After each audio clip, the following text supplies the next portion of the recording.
Innal hamdalillah nahmaduhu wa nasta'inuhu wa nastaghfiruh wa na'udzu billahi min shururi anfusina wa min sayyiati a'malina may yahdihillahu fala mudilla lahu wa may yudlil fala hadiya lahu asyhadu an la ilaha illallah wahdahu la syarika lahu wa asyhadu anna Muhammadan abduhu wa rasuluh. Allahumma shalli ala Muhammad wa ala alihi wa sahbihi wa man tabi'ahum bi ihsan ila yaumiddin. Ya ayyuhallazina amanu taqullaha haqqa tuqatih wa la tamutunna illa wa antum muslimun. Ya ayyuhan nasu taqu rabbakumul ladzi khalaqakum min nafsin wahidatin wa khalaqa minha zawjaha wa bassa minhuma rijalan katsiran wa nisaa'a wattaqullaha allazi tasaaluna bihi wal arham innallaha kana 'alaikum raqiban. Amma ba'du. Jamaah Jumat rahimakumullah, senantiasa kita bersyukur atas segala limpahan rahmat dan nikmat yang Allah berikan kepada kita semuanya. Dengan nikmat sehat kita dapat melaksanakan ibadah salat Jumat yang difardukan di hari ini. Yakinlah semua nikmat itu datangnya dari Allah. Wa ma bikum min nikmatin fa min Allah, summa idza masakum dhurrun fa ilayhi turja'un. Selawat dan salam semoga tersampaikan kepada Rasulullah Muhammad sallallahu alaihi wasallam.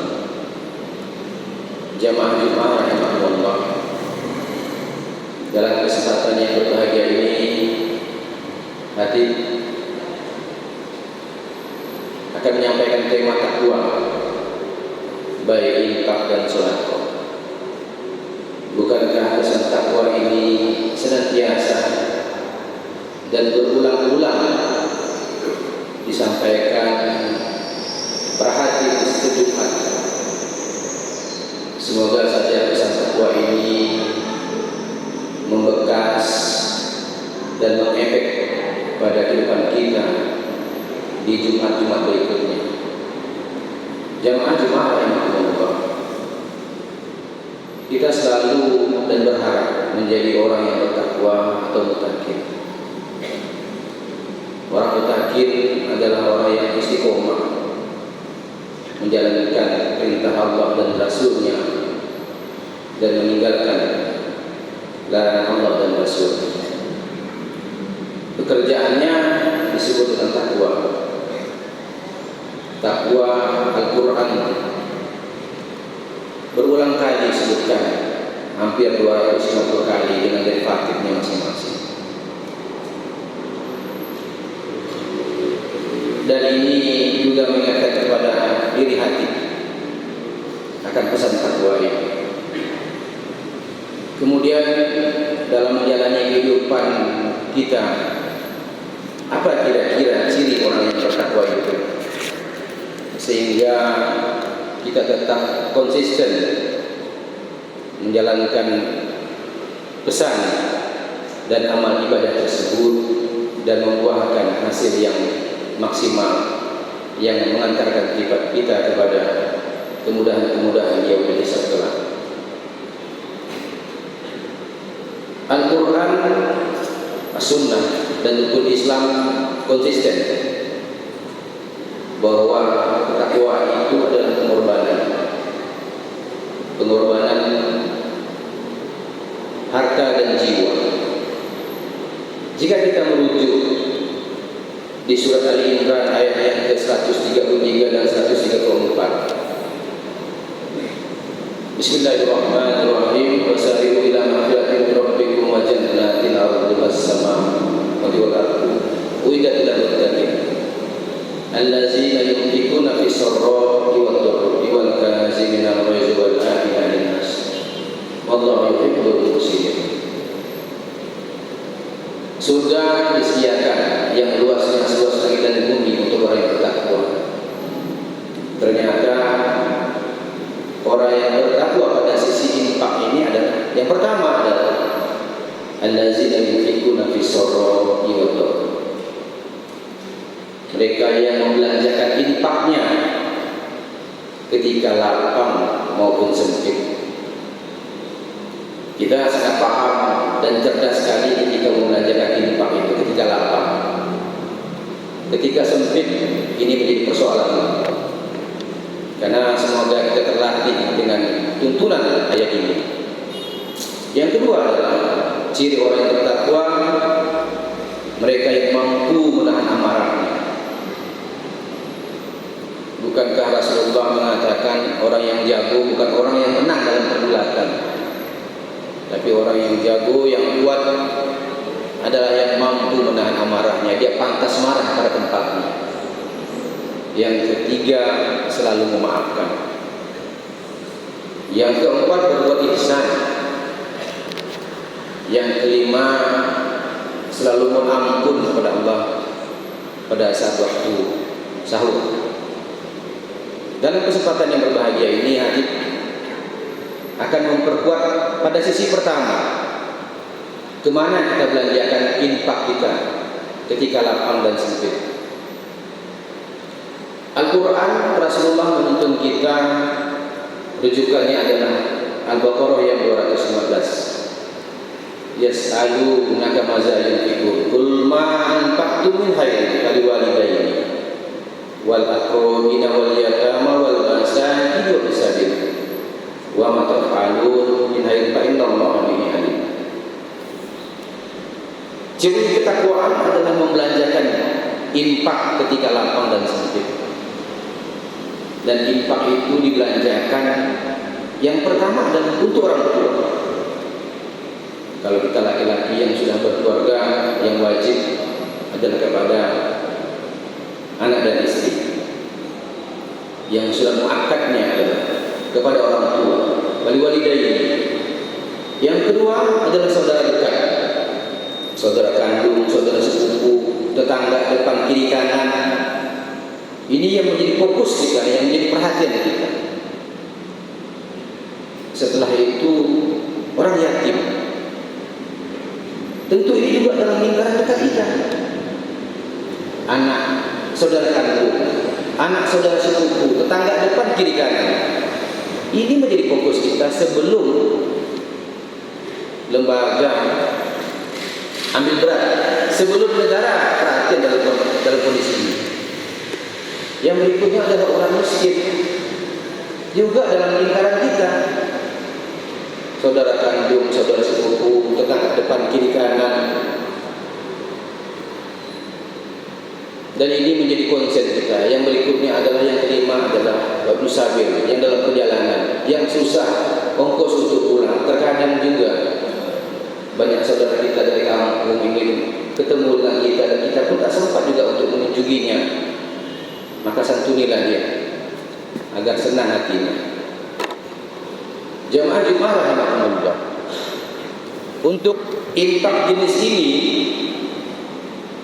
yang saya sebutkan tadi tidak perlu melalui lembaga amil. Itu amaliyah kita pribadi. Dan untuk ini Al-Quran gandengkan solat dan infak, dan diulang-ulang Quran 6 kali. Ayat yang pertama yang sering kita jumpa adalah di Al-Baqarah ayat yang ke-3. Alif lam mim zalikal kitabul la raiba fihi hudal lil muttaqin allazina yu'minuna bil ghaibi wa yuqimuna as-salata wa mimma razaqnahum yunfiqun. Diulang-ulang. Maka sebagian para ulama memahami ini tidak sah, kurang abdol, kurang powerful salat kita apabila kita tidak berinfak dengan 5 golongan yang saya sebutkan tadi.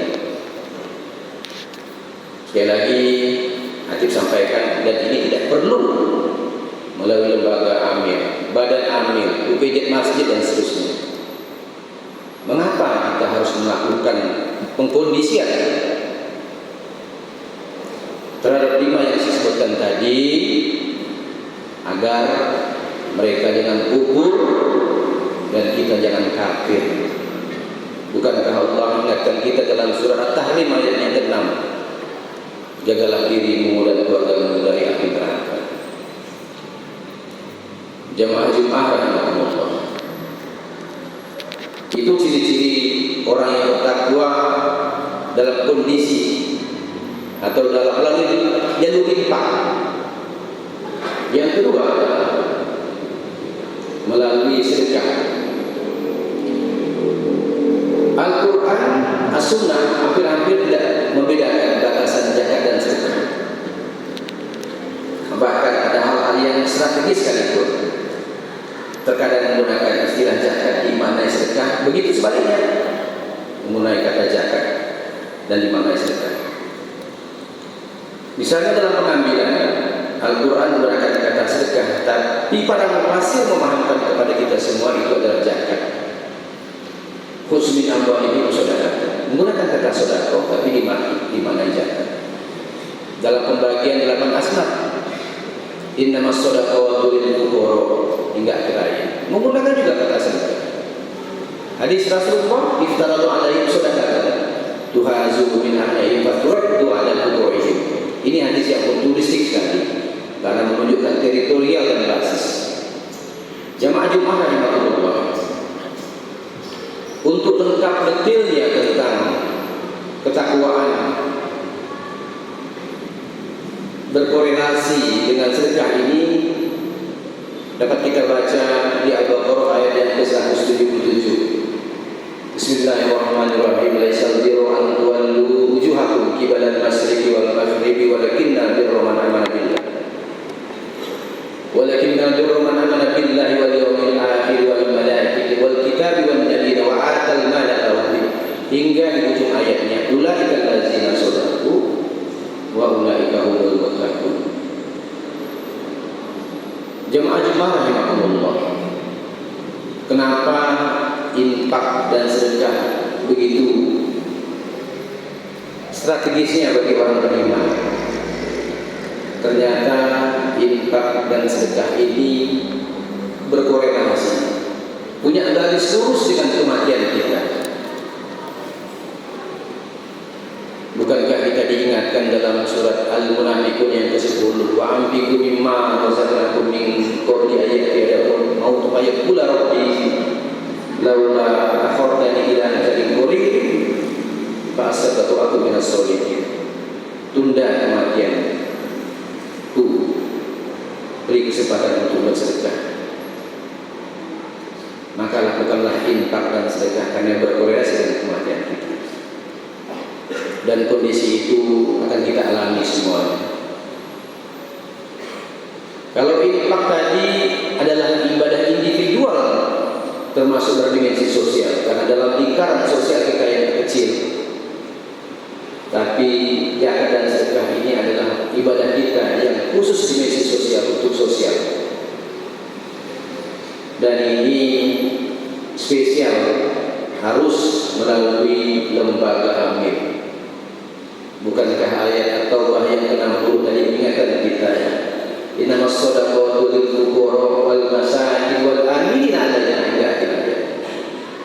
Maka ini harus melalui lembaga amil. Masukkanlah zakat dan sedekah kita di bukit-bukit masjid yang ditunjuk pemerintah, dalam hal ini Basnas. Masukkanlah di las-las yang direkomendasi Basnas sebagai perwakilan pemerintah. Jemaah-jemaah rahimahullah, dan ini harus betul-betul terencana, terlaksana, terkendali dan terlaporkan. Maka perbaikilah bukit-bukit masjid kita yang kita miliki. Ingatkan dimensi sosial ini untuk fakir, untuk miskin, untuk amil sendiri, pengurus bukit masjidnya, untuk mu'alaf, untuk budak, untuk gharibin, orang yang berhutang, untuk orang yang berjuang di jalan Allah fisabilillah dan musafir, mereka yang tidak bisa bekal dalam perjalanan. Barakallahu li wa lakum fil Qur'anil azim wa nafa'ani wa iyyakum bima fihi minal ayati wa zikril hakim.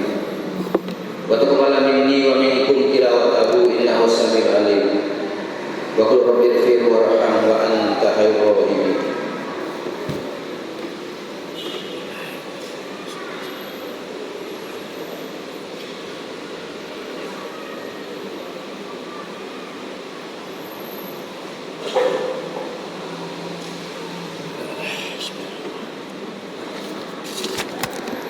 Alhamdulillahirabbil alamin wal aqibatu lil muttaqin wa la udwana illa 'alal zalimin. Asyhadu an la ilaha illallah wahdahu la syarika lah wa asyhadu anna Muhammadan abduhu wa rasuluh. Fa ya ayyuhal muslimun usi wa iyyakum bittaqwallah faqad fazal muttaqun wa la tamutunna illa wa antum muslimun.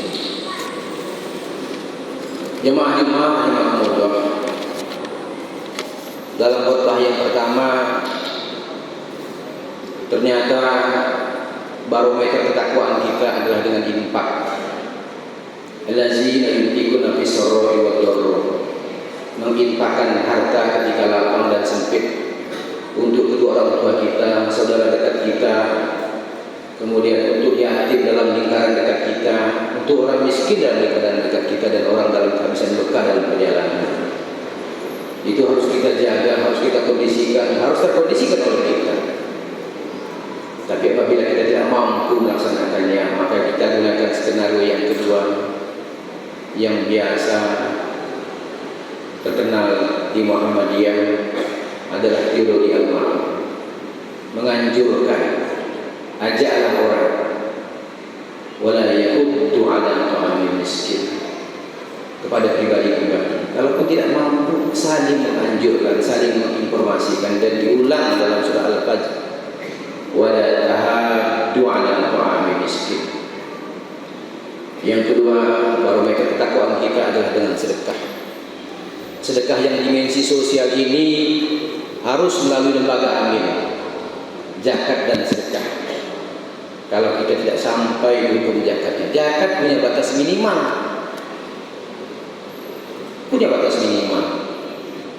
Mereka yang mengimani zakat profesi, maka 2,5%-nya 150.000 per bulan. Kalau mereka mengimani zakat mal yang setara dengan 85 gram emas, maka nilainya juga kurang lebih 1 juta lebih dalam setahunnya. Dan ini harus melalui lembaga amin, zakat dan sedekah. Jangan latah lagi kita. Tidak ada masjid maka infak, karena maknanya nafkah. Yang makan masjid adalah bantuan-bantuan kepada masjid, itu adalah sedekah. Dan zakat tidak masuk dalam muatan-muatan untuk pembangunan masjid, baik fisik dan non fisiknya. Sebelum Atib akan sampaikan ada 5 prinsip mengenai zakat dan sedekah ini. Prinsip yang pertama, zakat adalah wajib. Fariidatan min Allah, wallahu alimun hakim. Allah fardukan karena Allah Maha bijaksana. Dan diulang-ulang digandengkan dengan sholat 26 kali. Aqimus sholat, dirikan sholat, tunaikan zakat, dan tersebar di seluruh juz yang 30 juz ini dalam Al-Quran. Yang kedua, sedekah sangat dianjurkan. Mengapa sedekah sangat dianjurkan? Wa fi amwalihim haqqul lisa'il wal mahrum. Karena di harta kita itu ada hak orang miskin meminta dan orang miskin yang tidak meminta. Yang ketiga, Rasulullah selalu bersedekah. Sangat mudah kita memahaminya ketika asal kata sedekah itu adalah siddiq, dan siddiq itu adalah sifat utama Rasulullah. Jika siddiq sifat kita, jika jujur sifat kita, maka perbuatan kita adalah perbuatan yang baik-baik. Perbuatan yang baik-baik itu adalah sedekah. Sedekah bisa berbentuk materi dan imateri. kita senyum kepada orang dalam sedekah, kita meringankan beban orang dalam pergaulan interaksi sosial kita di RT, di lingkungan rumah kita juga sedekah. Tapi alangkah baiknya kita dobelkan bahwa yang kita belanjakan adalah harta dan jiwa kita. Bukankah itu Quran mengingatkan kepada kita semua? Yang berikutnya, sedekah merupakan bukti daripada keimanan. Wasadaqatul burhan. Kita tidak cukup dengan sholat, akan powerful, akan punya bermakna apabila sholat digandengkan dengan infak, sholat digandengkan dengan zakat. Ketika para hatib atau para mubalik menyebut kata zakat, maka biasakanlah automatically di kepala kita dia bermakna sedekah. Begitu juga sebaliknya. Zakat punya ketentuan, sedekah tidak batas. Ambillah peluang untuk berzakat dan bersedekah, karena itu garis lurus dalam kematian kita. Yang kelima, sedekah dan zakat ini atau zakat dan sedekah ini harus di lembaga. Harus di lembaga. Tidak akan tampil tampilan sok kita, kuntum khairu ummah kita, apabila kita sebagai orang muslim tidak menampilkan dimensi-dimensi sosial kita. Innallaha wa malaikatahu yusholluna 'alan nabi ya ayyuhallazina amanu shallu 'alaihi wa sallimu taslima. Allahumma shalli 'ala Muhammad wa 'ala ali Muhammad kama shallaita 'ala Ibrahim wa 'ala ali Ibrahim innaka Hamidum Majid. Wa barik 'ala Muhammad wa 'ala ali Muhammad kama barakta 'ala Ibrahim wa 'ala ali Ibrahim innaka Hamidum Majid. Allahumma ighfir lil mu'minina wal mu'minat wal muslimina wal muslimat al ahya'i minhum wal amwat innaka sami'un qaribun mujibud da'wat wa qawlil hajat. Allahumma rabbana la tuzigh qulubana ba'da idh hadaytana wa hab lana min ladunka rahmah innaka antal wahhab. Rabbana la tuzigh qulubana lil ladzina amanu Rabbana innaka ra'ufur rahim. Rabbana hab lana min azwajina wa dhurriyyatina qurrata a'yunin waj'alna lil muttaqina imama. Rabbana atina min ladunka rahmatan wa hayyi' lana min amrina rashada. Rabbana atina fid dunya hasanah wa fil akhirati hasanah wa qina adzabannar. Wa akhiru da'wana alhamdulillahi rabbil alamin.